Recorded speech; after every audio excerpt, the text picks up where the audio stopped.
Hello everyone, happy Monday. It is Monday, April 6th, and this is AMI Day 11. So to get started, I have a few announcements that I want to share with you guys. So the first announcement is this time when you went to pick up your AMI packets at the front porch of Tate, or if you get your AMI packets online at bbsd.us, your AMI packets look a little different this time. That's because we've added some more options to your AMI packets because our local PBS station has been airing lessons on TV. So every day from 8 a.m. to 1 p.m., PBS will air lessons for all the different grade levels from 8 a.m. to 1 p.m. every day on PBS or the Engage Arkansas PBS app. So on the Engage Arkansas PBS app and on our local PBS channel, they will be airing lessons every day from 8 a.m. to 1 p.m. So they've just added that option to your AMI packets. So every day on your AMI packets for math and reading, you have some AMI options from PBS. These are just extra options for you to choose from, not extra work that you have to do. So it's just a different option that you can choose to do each day. And the school district has also included a way for you to keep track of what you do using the PBS resources. So I'm going to share my screen and kind of show that to you. I'm all tongue-tied today. So along with your AMI packet, you may also have this AMI progress report, self-reporting. This is for you to keep track of what you do using the PBS resources. So first, your first little section right here is for the PBS programming.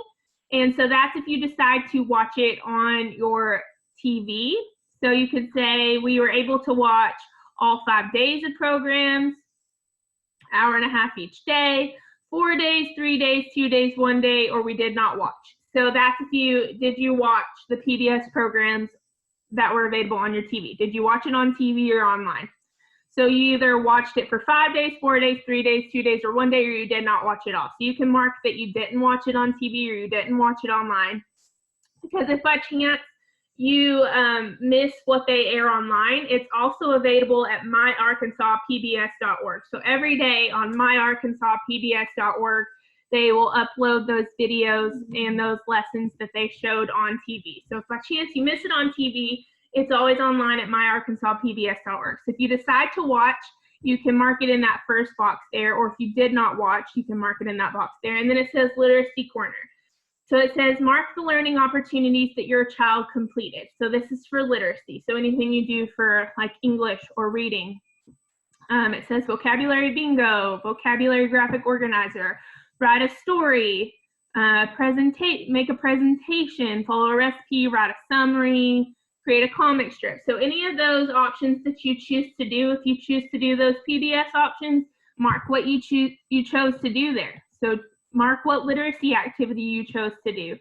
And then it gives you math options. So it gives you like Khan Academy, tessellations, geometry, symmetry, probability, and numeracy. So if you choose to do any of those PBS options for math, mark what you did on one of those check boxes. And then it says think like a scientist. So communicating like a scientist or explaining animal homes. So if you choose to do the PBS option and you do it, mark which checkbox for what you did.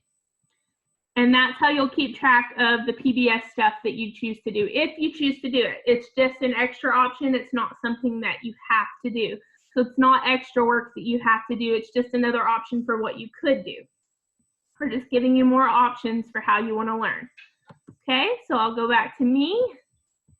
So that is how the PBS stuff will kind of work. If you have any extra questions about it or you're still confused about kind of what it is, just let me know and I will message you and I will answer your questions and I'll get you the help that you need. But it's just an extra option that they're adding to your AMI packet is that PBS option, because PBS is creating lessons and putting them on TV and on their PBS app. So it's just extra access to resources to help you learn during this time. But if you have any other questions about it, just let me know, message me, and I'll get back to you.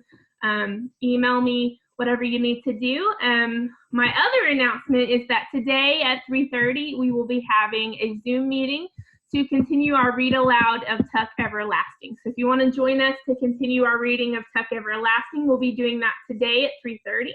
And I will post the link for that on Class Dojo, Google Classroom, and Remind today. So I'll post it in all 3 places, so you'll be able to find that link. Just click that link and join our Zoom meeting today at 3:30. And we will continue our read aloud and find out what happens to May and if Winnie is able to help her. So we'll find out what happens next during our Zoom meeting today at 3:30. So join us for that if you'd like to know what happens in Tuck Everlasting today. Okay, and so that's it for my announcements. Now I'll get started on our AMI work for day 11. So as always, it starts with math, and our AMI packets look a little different this time. This time they're actually attaching worksheets to each day's AMI work. That way, if you don't have internet or access to a computer, you have actual physical worksheets that you're able to use. So today for math option 1, it says complete the attached skill review sheet. So I'm going to scroll down to the end of today's work, and it shows us the worksheet. And I'll kind of share it with you so we can look at it at the same time. Let's see. Okay, so this is your math worksheet for today. So they attach actual worksheets to your AMI work. That way, if you don't have internet, you still have a worksheet that you're able to do without internet access. So today's worksheet just happens to be 2-digit by 2-digit multiplication, and this might actually be a worksheet we've actually done before in class when we were learning 2-digit by 2-digit multiplication. But in order to help you remember how to do 2-digit by 2-digit multiplication, we're going to go over the different methods that I taught you for 2-digit by 2-digit multiplication. We're going to review the break apart method, the box method, and then the traditional method. So we're going to go over 3 of the methods that we learned for 2-digit by 2-digit multiplication. So this will be your worksheet that you do today. And you can use any method you want to solve these problems. You can use the box method, you can use break apart, you can use traditional. Whatever method works for you, use whatever method you need to in order to solve those problems. If you choose to do option 1 and do this worksheet, use whatever method is easiest for you. So I'll come back to me, and we'll start with the first problem on that worksheet, and we will work it together and do those different methods. So we'll start with that first problem on that worksheet, which was 97 times 30. So I have it here on my board, 97 times 30, and we're going to start with the box method. So I'm going to review the box method with you, and we're going to do 97 times 30. So I'm going to start the box method by, of course, drawing my box. It's not a very pretty box, but here's my box. So here's my box for the box method, and it is 97 times 30. So I'm going to start with 97, and I'm going to put it on the top of my box. So we have 90, and in the ones place, we have a 7. So we have 97. So I have my 90 for my tens place and my 7 for my ones place. And then on the side here, I'm going to do 30. We have 30, and then there's nothing in the ones place of 30. So it just looks like that. And you could have flipped it. You could have put 30 here at the top and 90 and 7 on the side. It doesn't matter which order you put them in. You could have put 30 on the top and 97 on the side. Just make sure you set it up the right way. So I put 90 and 7 at the top and 30 and 0 on the side there. So we're going to go ahead and start with this first box right here. So this one is going to be 30 times 90. Okay, so we know we can start with 3 times 9. We know that 3 times 9 is 27. 3 times 9. 3 times 9 is 27. And then we have 1, 2 zeros that we're going to add to the end of that 27. So 30 times 90 is 2,700. Okay? And then we're going to move to this box right here. And this box is 30 times 7. So we can start with 3 times 7. We know that 3 times 7 is 21. And our 30 has 1 0 at the end, so we're going to add a 0 here. So 30 times 7 is 210. Then we're going to go to the boxes on the bottom. And we have 0 times 90 is 0. And 0 times 7 is 0. Anytime you multiply any number by 0, it's always 0. Anytime you multiply something by 0, the answer is always 0. So now we have our whole box filled out. Once you fill out your whole box, you're going to take everything inside the box and add it together. So now we're going to have 2,700 plus 210 plus 0 plus 0. And we're just going to line it all up like this. And I even put my comma in my 2,700. So I have 2,700 plus 210 plus 0 plus 0. So we know, we'll start with our 0. 0 plus 0 plus 0 plus 0 is 0. 0 plus 1 is 1. 7 plus 2. So 7, 8, 9. 7 plus 2 is 9. And then we're going to bring down our other 2. And I'm going to add my comma so we know. 2,910 is our answer. So 97 times 30 is 2,910. So this is how we do the box method for 2-digit by 2-digit multiplication. So if that's the method you want to use for your worksheet, you can do that. Or we also learned the break apart method, which is really, the break apart method is really the box method without the box. But some of you prefer the break apart method. So we're going to do the break apart method, and I'll write it here on my board. That way, if you ever want to pause this video to see the method I used, I've labeled these methods. So this method I'm about to show you is the break apart method. So for 97 times 30. So on this one, we're going to start and say 90 times 0, 7 times 0. 90 times 0, 7 times 0. So I'm going to add that. I'm going to kind of list them all. 90 times 0, 7 times 0. Okay, so there's my list of problems I'm going to solve. Let me get used to showing you this board. Okay, and then we're going to do the next part of our break apart will be 7 times 30, 9 times 30. That is not a 3, that is a 30 because it is in the tens place. So it's 7 times 30 and that's not a 9 either. That's a 90 because it's in the tens place. See, even I already messed up. So it's 7 times 30 and 90 times 30 because that 9 is in the tens place and that 3 is in the tens place. So that's not a 3, that's a 30. That's not a 9, that's a 90. So it's 7 because it's in the ones place. 7 times 30, 90 times 30. Even I messed up when I was telling it to you. So we're going to add that to our list. So we have 7 times 30 and 90 times 30. Okay? So now that's how we broke apart the problem. We did 90 times 0, 7 times 0. 7 times 30, 90 times 30. Now we're going to solve all of those problems. So 90 times 0 is going to be 0 because anytime you multiply anything by 0, it's always 0. 7 times 0 is 0. 7 times 30. Well, we know that 7 times 3 is 21. And 30 has that 1 0. So we're going to add it to the end and get 210. 7 times 30 was 21. We added the 0 to the end. So then we have 90 times 30. 9 times 3. If by chance you don't know what 9 times 3 is, I can be like, hey Siri, what is 9 times 3?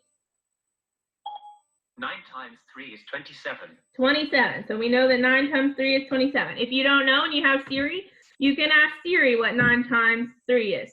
Or you can look up a hundreds chart. Look up a hundreds chart online and that'll show you all your multiplication facts. So Siri told us that 9 times 3 is 27. And then our 90 has a 0 and our 30 has a 0. So there's 2 zeros there. we're going to add them to the end of our 27. So 90 times 30 is 2,700. So what we're going to do now that we've solved all those, is we have to add our answers together. I'm just going to do 2,000, I'm running out of room on my board, 2,700 plus 210, because we know those extra zeros aren't going to add anything to our answer. So we know that 0 plus 0 is 0, 0 plus 1 is 1, 7 plus 2, so 7, 8, 9. 7 plus 2 is 9, and then we're going to bring down that other 2. Okay? So when we add that together, I circled our answer. When we add that together, we get our answer of 2,910. So 97 times 30 is 2,910. Same as we got when we did the box method. Now, we're going to do the traditional method with our happy zeros. So this is our traditional method that we can do. I'm going to write traditional up here at the top so we can keep track of what method we are on. Okay. And I kind of erased it with my left hand. That'll be okay. Traditional. And it is 97. I'm going to write it really big on here.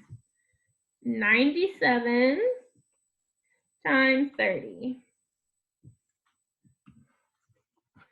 Okay, 97 times 30. So we're going to start here.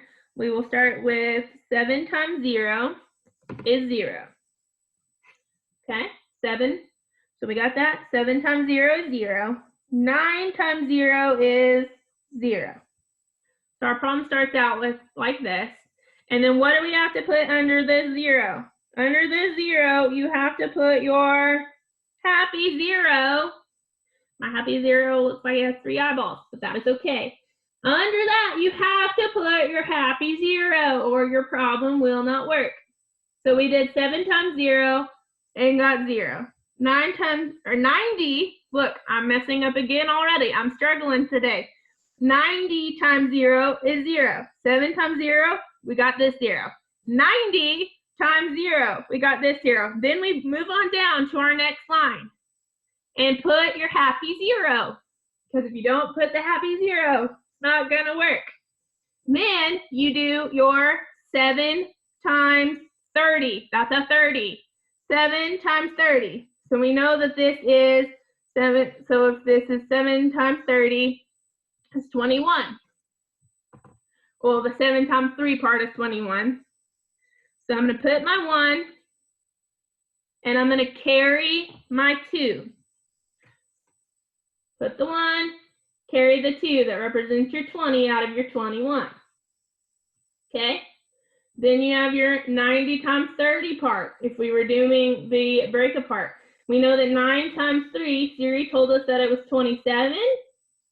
27 plus your 2. 27, 28, 29. So you're going to put that. You have nowhere else to carry, so you put the whole thing there. Then when you add everything together, 0 plus a happy 0 is a 0. 0 plus 1 is 1.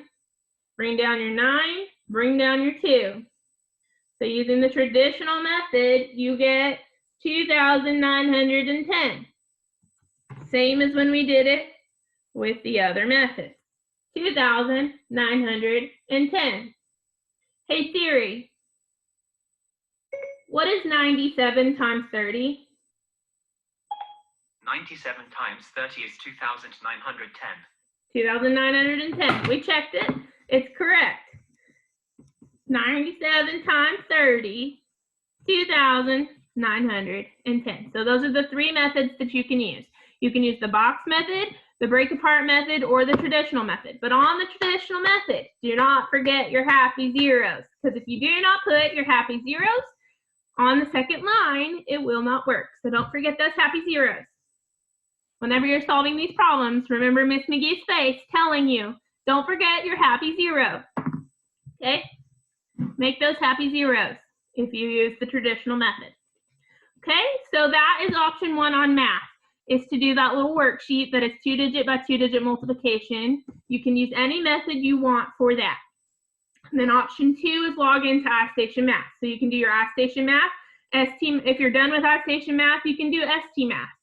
Or Prodigy is also an option. Extra Math is an option. Freckle Math is also an option. And once again, if you need your passwords for any of those, message me and let me know so I can get you those passwords. Or if by chance on any of those websites you need to re-enter our class code, message me and I will get you the class code to get back on this website. So option 2 is iStation Math. If you're done with that, ST Math, Freckle Math, Extra Math, Prodigy, anything that gets you solving some math problems. And then on math, it gives you an option 3 with a link. It says go to the PBS link and choose a video according to the age or grade level. So you'll click that link and choose the video option that they have for 5th grade. And then you can do the PBS work that's there. So it's just giving you an extra option that you can choose to do the PBS AMI work. It's just an extra option that you can choose from. So you would just follow that link and find a video for 5th grade and do that for your math option. Then today on reading, option 1 is always to choose a book and read for 30 minutes. So find your favorite book again, read for 30 minutes, write the title of the book, the number of pages that you read, and then write a paragraph summary of what you read, because that's what you're going to, when you turn in your AMI work, if you chose to read for 30 minutes, that's what you're going to turn into me. You're going to turn in that paper where each time you read for 30 minutes, you recorded the title, the number of pages you read, and that summary. That's what you turn into me if you choose to do option 1. So you have to write down the title and the number of pages you read and that summary. That's how I keep track if you chose to do option 1. And then talk about the book with an adult in your home. So talk with somebody in your home about what you read, because once again, when you talk about what you read, it helps you remember what you read, and that helps your reading comprehension, which helps you be a better reader. Okay, option 2, log into iStation Reading. So you can do iStation Reading for 30 minutes. If by chance you're done with iStation Reading, Freckle ELA is an option, or Spelling City. I have uploaded those new lists, so use those new words on Spelling City and you can play games with them and do all that stuff on Spelling City if you choose to do that if you're finished with iStation Reading. But make sure you do your iStation Reading first. And if you've finished everything on iStation Reading, and then you can choose to do Freckle ELA or Spelling City. Okay, option 3. So now they're giving you an extra option and they've attached some extra work.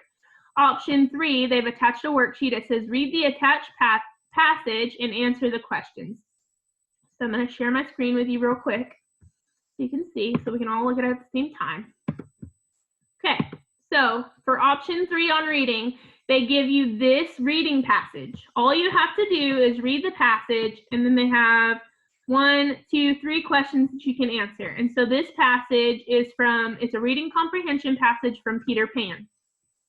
It's the Mermaid's Lagoon, an excerpt from Peter Pan by J.M. Barrie.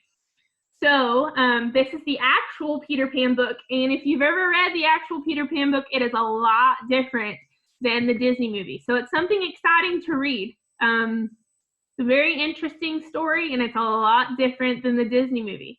So if you're interested in doing option 3, read this little excerpt from Peter Pan, and then answer these 3 questions down here at the bottom. Number 1 says list 3 or more things the mermaids do in the lagoon. So 1, 2, 3 things that they do in the lagoon. List those things there. Number 2, match each word to its meaning. So what does vivid mean? Draw a line to it. What does contrary mean? Draw a line to what you think the definition is. What does basque mean? What does utter mean? Use those context clues from the passage to help you figure out what those words mean. So your words are vivid, contrary, basque, and utter.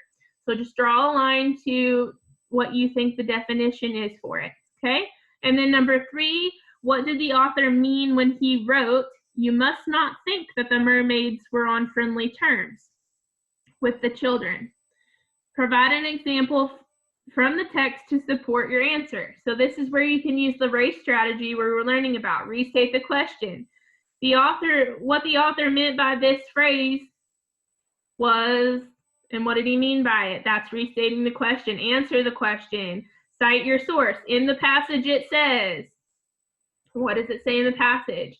E is explain. This shows what the author meant when he said that. So you can kind of use the race strategy. Restate the question, answer the question, cite from your source, and explain. Restate question, answer, cite from your source, explain. You can use our erase strategy for question number 3. So what did the author mean when he wrote, "You must not think that the mermaids were on friendly terms with the children"? Okay, so you can use the erase strategy for that. So that is option 3 for reading. You can choose to do that reading passage from Peter Pan and answer those 3 questions. Or you can choose option 4, which is to go to that PBS link and select a video according to the age or grade level. So on there, you'll follow that PBS link and you'll choose the 5th grade level. So you can do the work that they provide for 5th grade level on reading. So that's option 4. If you choose to do that, follow that PBS link and do that work. Then we move on to writing. So this is kind of fun. I read over this before I started making the video, and this is a really fun writing assignment. You can have a lot of fun with this one. So your writing assignment option is to begin a daily journal. So it says you may choose a notebook, use an existing writing notebook, or create a special coronavirus pandemic journal to use and keep as a memory book to record this historical event as you experience it. So nobody living today has ever lived through a pandemic like this. So this is a good way to keep a journal, keep track of what you're experiencing and what's going on in the world, so that you can, like, 10, 20 years from now, you can look back on this and look at what was happening at this time. What were you doing during this pandemic? Because eventually, someday there's going to be kids that are born that never experienced this pandemic. They don't know what happened at this time. So kind of think about it like when I read to you guys and talked to you guys about 9/11. I was in 5th grade when 9/11 happened. So I lived through that and I experienced what it was like on 9/11 when the terrorist attacks happened, and I experienced what life was like after the 9/11 attacks. But you guys weren't even born yet. You guys didn't know what life was like before the 9/11 attacks and what life was like after. Like, you didn't know how life changed because of the 9/11 attacks, because you were born after it happened. So just think about that when you're creating a journal for this coronavirus pandemic. There's going to be kids that are born, a year from now, 10 years from now, that don't know what life was like during this time. This is a time in history. So right now you're living a time in history. So create a coronavirus pandemic journal to use and keep as a memory book to record the historical event as you experience it. Each day, write a journal entry of what is going on in the world, your own life, and any thoughts or ideas you have about what you are experiencing. So each day, like if you were to start your journal today, you could put Monday, April 6th, and you can say, today, what's going on today? What do you see on the news? What do you hear? What are you doing today because of the pandemic? So what's going on in the world? What's going on in your own life? Any thoughts or ideas you have about what you're experiencing? So how do you feel about this? What do you think about this? How do you think your life is going to be different because of this? Be sure you write these events so that people in the distant future can understand what it is like to live during this pandemic. So write enough details, give enough details and ideas and thoughts, and record enough that people in the distant future would be able to read it and feel like they were there, like they're experiencing it. This is your opportunity to truly write history. You may want to add drawings, photos, news articles, or headlines, and any other information that would help tell your story. So if you get a newspaper every day, keep newspaper clippings about what's happening. Put those in your journal. Take photos of what you did, put it in the journal. Keep track of things, or draw what you're experiencing in the journal. Be sure to add the date to each journal entry. You may want to include the time, especially if you write more than one entry in a day. So if you write an entry in the morning and an entry at night, you could say, okay, so right now it's 9:42. So you could say Monday, April 6th at 9:42 and record what you did at that time, and then say Monday, April 6th at 3:30 p.m.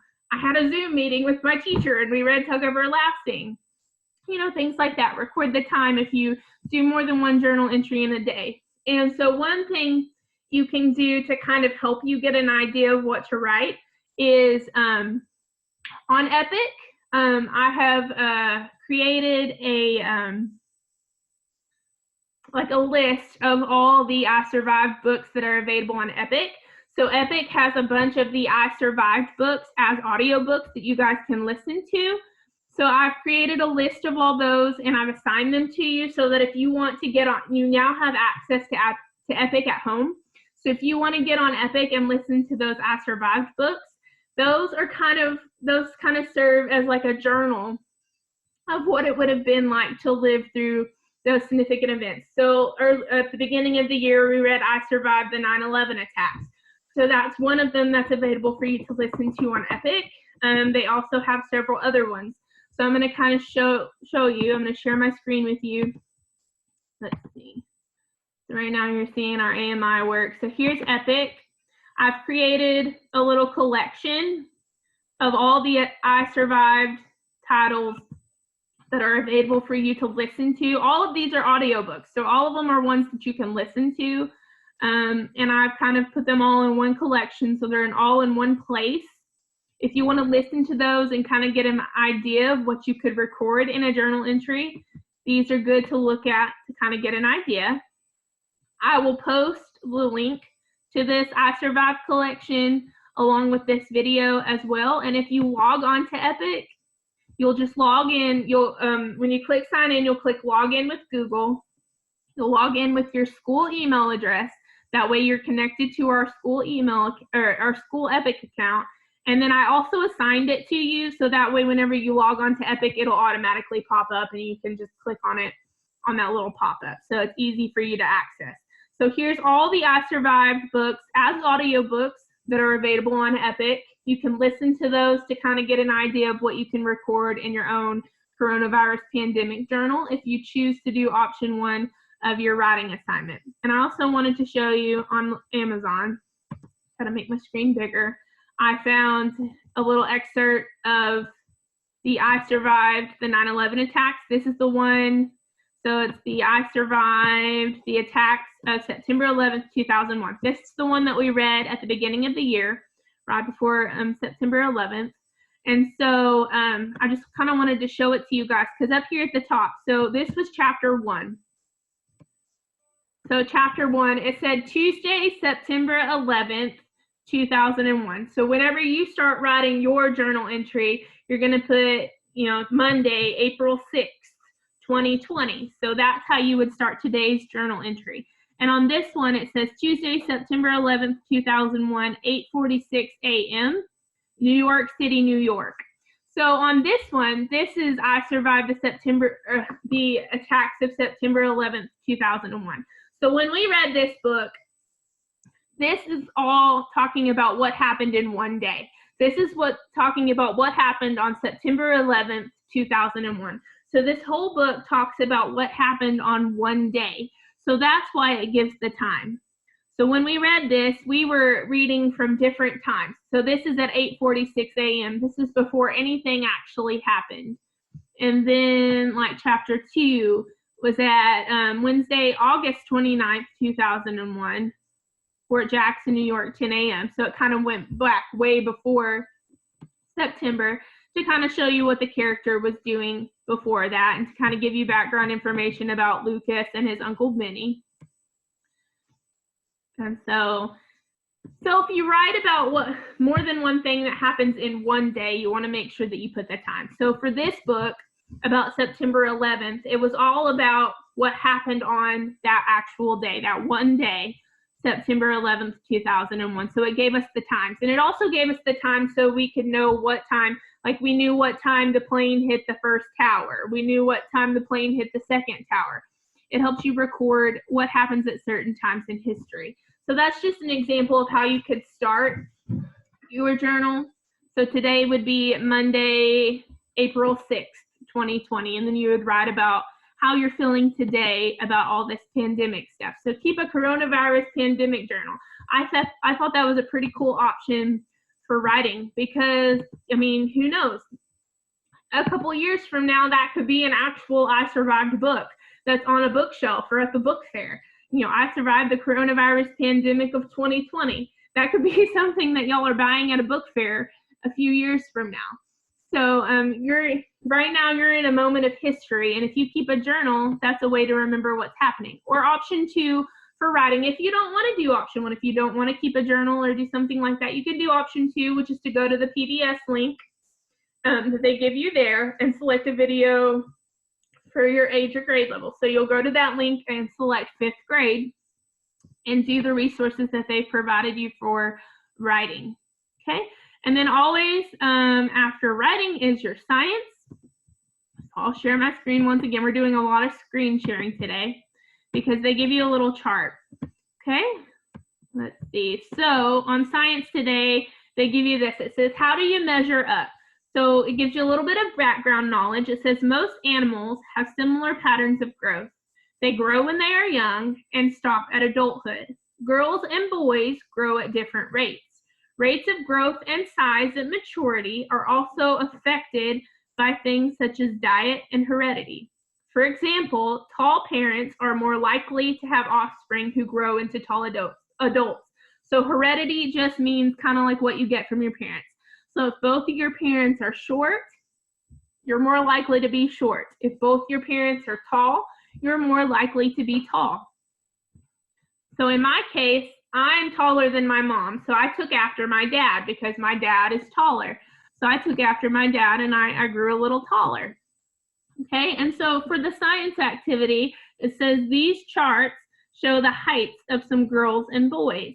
They are measured in year 1, then in year 3, and in year 5.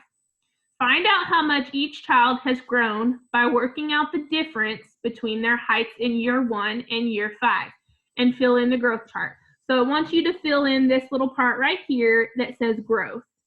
And in order to find out what to put in this part, you're going to take year 5. Let's see if it'll let me highlight. It won't let me highlight it. You'll take year 5 and subtract year 1 from it. So to find Susan's growth, you're going to do 128 minus 110. To find Della's growth, do 130 minus 109. To find Rachel's growth, do 121 minus 102. To find Jasmine's growth, do 126 minus 112. And whatever the answer to 126 minus 112 is, put it in this little box for growth. And then you do the same thing with boys. For Jack, you do 126 minus 110 and put it in the growth box, the answer right here in the growth box. John, 126 minus 112 and put it in this box.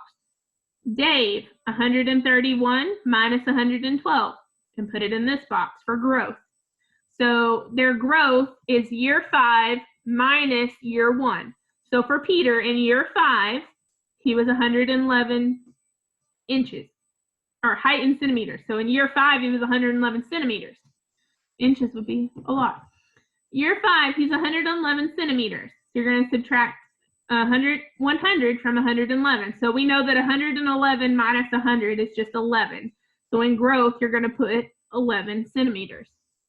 So you subtract year 1 from year 5. So you take their height in year 5 and you subtract their height from year 1 from that. Okay, and then the first question I ask you here is which child grew the most in 4 years? So you're going to look here in the growth column, and whoever has the highest number in the growth column is the one that grew the most. Okay, so and then you'll put their name on that line. So if Susan grew the most out of all of them, then put Susan's name there. Whoever has the highest number in here for both girls and boys, out of girls and boys, who has the highest number in the growth column? Put their name on that line. What was the average growth of the girls? So in order to find average,